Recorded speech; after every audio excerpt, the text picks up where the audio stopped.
Select your crackers and cheese and drink that wine down.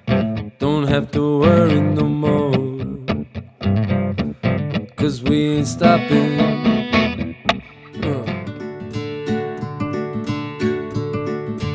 Yeah, well, I mean, you know, the thing is, I was always involved in the catering business. So, you know, more as I went to university to become a hotel manager.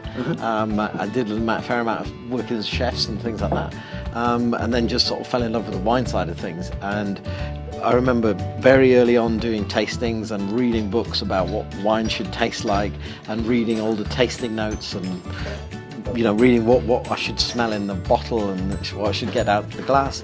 And I remember very early on having a Chardonnay and reading the back of the bottle and saying it's okay, it smells of vanilla and cream and things like that, and I was like, yeah. And I tasted a lot of wines like that, and I just wasn't getting it at all. Yeah. And then I poured this glass of Chardonnay and smelt it, and I just got, my God, it's vanilla. It's just like vanilla, and it's like cream, and it's like pineapple, and it all just like clicked in my head. So Chardonnay was your... Yeah, it was a Chardonnay, yeah. I mean, I can't remember the producer, I can't remember, but it just kind of like, it was literally like switching on a light, and definitely felt like I was getting the first rung on the ladder, and thought, rather than reading this stuff that people are saying, you know, actually I got it, so... I mean, it's a big old mountain to climb, to be honest. You know, you got to be working in it every day. You got to be you're tasting wine every day. You've got to be very, very curious. You know, I tend to find that the thing that drives me on to learn a lot is just being very kind of interested in the way that things work, and you know, why this wine tastes like this compared to this wine, and if it's on this side of the valley to that side of the valley, why it's different. So those sort of burning questions all the time. You know, you'll taste something and you think, why is that different from that one? And it's either the winemaking or the science or the rootstocks or something. So I think that burning curiosity, I think, is really important. It keeps you asking questions all the time, and searching for the answers. I think that and when that becomes more fun than it becomes a chore, when it's fun, then it's very easy to learn and you enjoy it. So it means that the studying is just kind of a pleasure to do, really. So. And I guess the bottle that really did it for me was a 85 Lynch-Page. Lynch-Page, okay. Yeah, which it was really nice to talk to the winemaker Jean-Michel Cars after that, and for him to say it was one of his favourite wines. Wow. But I remember it just being typical Bordeaux, you know, flinty and gravelly, and graphite and cedar box, and just, wow, it was just fantastic. Yeah. So if people aren't getting the things yet, don't give up. Just don't give up. Just keep on it. Keep on it. Yeah, because there's so many times that we smell things and we're kind of like, oh, what is that? What is that smell? And all it takes is it's working that muscle memory to be able to connect the dots and to say, right, that smell, I know what it is, but.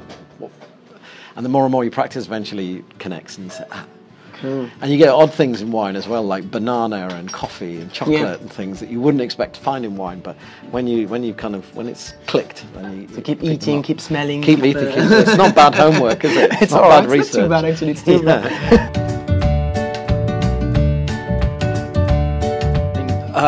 Well, I mean, I think kind of unfortunately with global warming, you know, there's areas that they say in 50 years that are producing wine that might not be able to produce wine. You know, I mean, I think probably one of the most exciting regions is the south of England. I think the sparkling wine that's coming out of there is really great.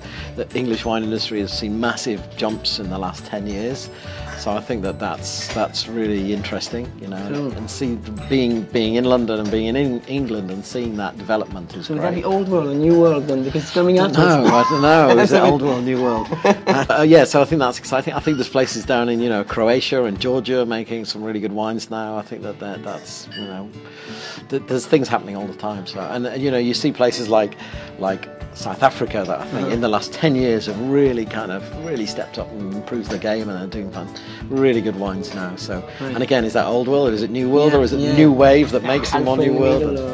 I hate saying to new world producers, you know, you're from the new world, and they say, well, we've been making wine since the 1850s, so how long do we have to be on our trial period? Well, I mean, you know, New Zealand, definite. New Zealand's a great place, but you know, most of the places that make wine are usually pretty magnificent. I always love going to Germany. Love German Riesling. yeah, Germany, Burgundy, Napa. You know, there's some really fantastic places. Cool.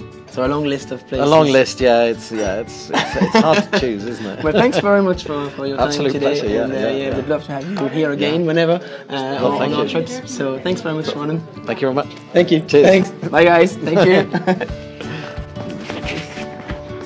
So you're officially the second official interview of foodvineimpressions.com.